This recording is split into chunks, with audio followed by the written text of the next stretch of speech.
18 سالہ نینا دلہن بنی بیٹی اپنے دلہے سالار کا انتظار کر رہی تھی۔ وہ دلہا جو اس کی بہن کے گھر سے بھاگ جانے پہ اس کے حصے میں آ گیا تھا۔ ہاں، اسے قربانی دینی پڑی تھی اپنے ماں باپ کی خاطر، جن کا سر آج ان کی بڑی بیٹی نے شرم سے جھکا دیا، اور چھوٹی بیٹی کو قسم واسطے دے کر اس کا نکاح عین وقت پہ اس کے والدین نے عزت بچانے کی خاطر اس کے ماموں کے 27 سالہ بیٹے سالار سے کر دیا۔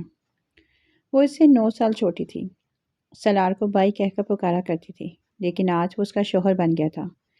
اس کے ہاتھوں میں پسینہ جمع ہونے لگا، کمرے میں اے سی کی کھنکی چھائی ہوئی تھی، اس کے باوجود اس کے ماتھے پہ بھی پسینے کے قطرے نمودار ہوئے۔ سالار بھائی اتنا غصے والا ہے، ماما نے یہ ہمارے ساتھ کیا کر دیا؟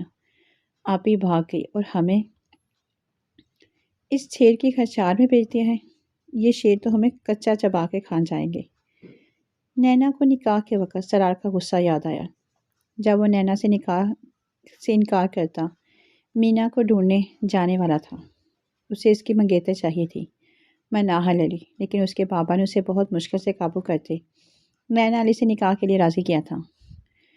تب سے وہ یہی سب سوچتی تھر تھر کانپ رہی تھی، یا اللہ ہم کہاں جائیں، کہاں چھپے؟ وہ گھبراتے ہوئے بستر سے اٹھی اور ارد گرد چھپنے کی جگہ ڈھونڈنے لگی۔ اس پہ اس وقت سالار کے غصے کا ڈر بری طرح حاوی ہوا تھا۔ وہ تو پہلے بھی اس سے بہت گھبرایا کرتی تھی۔ جب کبھی سامنا ہو جاتا، وہ زیادہ تر اس کے سامنے نہیں آتی تھی۔ بس ایک دفعہ غلطی سے وہ بھاگتے ہوئے اس سے ٹکرا گئی تھی۔ نینا کو اچھے سے یاد تھا، وہ چاند رات تھی اور سب کزنس مل کے مہندی لگا رہی تھی۔ اس وقت اس کی عمر 15 سال تھی۔ مہندی لگواتے وہ شرارت کرتے کمرے سے بھاگ گئی تھی کہ اچانک سامنے سے آتے سالار سے بری طرح سے ٹکرا گئی تھی۔ وہ مہندی والے دونوں ہاتھوں کو اس کی وائٹ شرٹ پہ لگاتے اس کا اچھا خاصا دماغ گھما گئی تھی۔ وہ حیرت اور بے یقینی سے اس آفت کو دیکھنے لگا، جب منہ پہ معصومے سجائے اپنے مہندی کے ڈیزائن کو خراب ہوتا دیکھ کر رونے والی صورت بنا چکی تھی۔ تمہیں عقل ہے یا نہیں؟ اس کی نازک سی کلائی کو کوہنی سے تھامے وہ گرجا تھا کہ وہاں موجود سبھی کی نگاہ سالار پہ جا ٹھہری۔ بری طرح سے سہم کر سالار کو دیکھنے لگی۔ بے شرمی کی بھی حد ہوتی ہے، ہر وقت ادھر ادھر گرتی پھرتی ٹکراتی رہتی ہو۔ سکون سے بیٹھ جاؤ۔ ایک جگہ وہ اسے اچھی خاصی سنا گیا تھا۔ آئی ایم سوری، وہ سو کرتی بولی، بند کرو اپنی بکواس اور جاؤ یہاں سے۔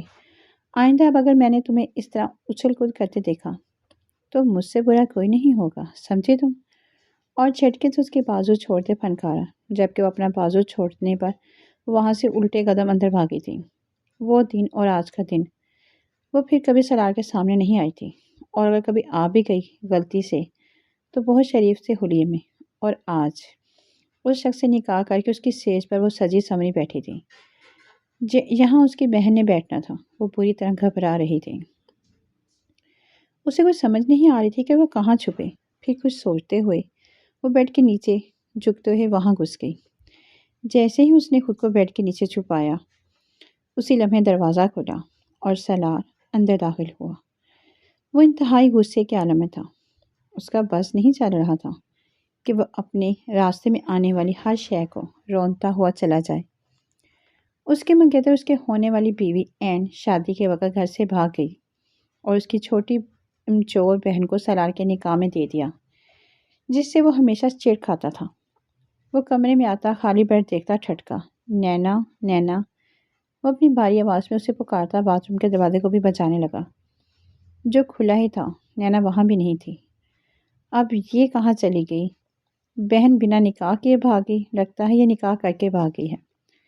سالار مٹھیاں بھینجتا سوچتے ہوئے باہر جانے لگا کہ اسی لمحے اس کی نگاہ زرتار آنچل پر پڑی، جو بیڈ کے نیچے سے اپنی جھلک دکھا رہا تھا۔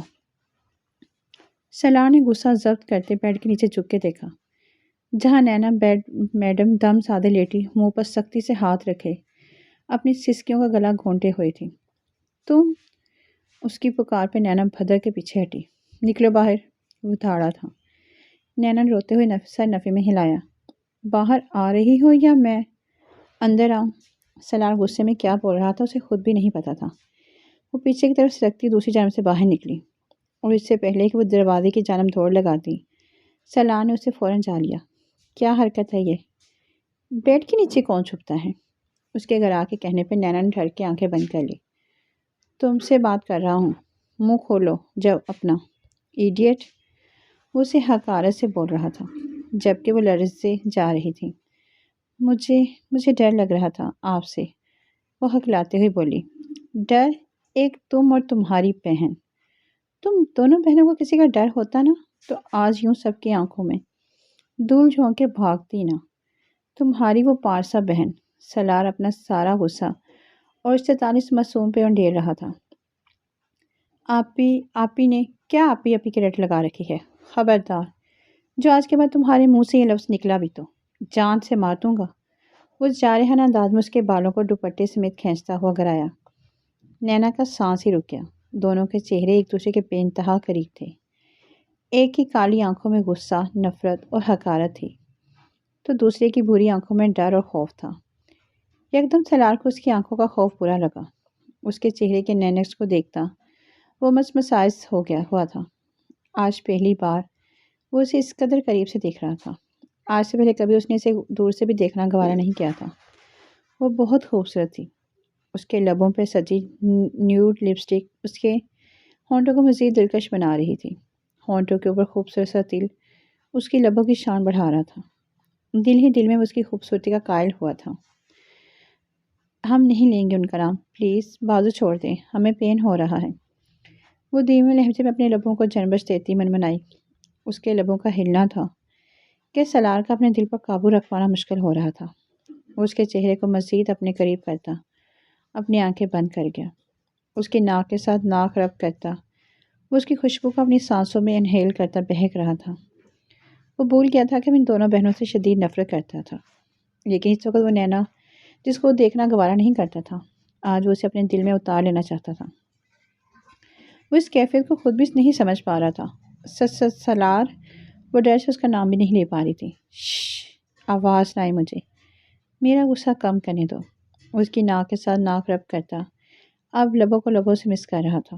اس کے لبوں کی نرماہٹ محسوس کرتے سالار کو دل میں عجیب سی گدگدی ہوئی، جبکہ نینا تو اس کے اس طرح اچانک قریب آنے پر اپنا دل ہتھیلی پہ لے آئی تھی۔ لبوں کی کپ کپاہٹ وہ مسلسل محسوس کر رہا تھا۔ اچانک سے سالار نے آنکھیں کھولتے اس کے ہونٹوں کا پاؤٹ بنایا۔ وہ سانس روکے اسے ہی دیکھتی جا رہی تھی جیسے کانچ کی گڑیا کھڑی ہو، بنا کسی مزاحمت کے۔ وہ بس حیران نظروں سے سالار کو دیکھ رہی تھی، جو اس کے لبوں کا پاؤٹ بنائے خمار آلود نظروں سے اسے دیکھتا اور اس کے لبوں پر شدت سے جھکا۔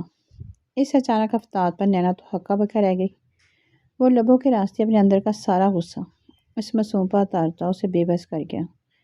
اس کو اپنی سانسیں رکتی محسوس ہوئی تو وہ سالار کے کندھوں پر ہاتھ رکھے اسے پیچھے دھکیلنے کی کوشش کرنے لگی، لیکن سالار نے اس کے دونوں ہاتھوں کو پیچھے کی طرف لے جاتے ایک ہاتھ سے ہی قابو کیا۔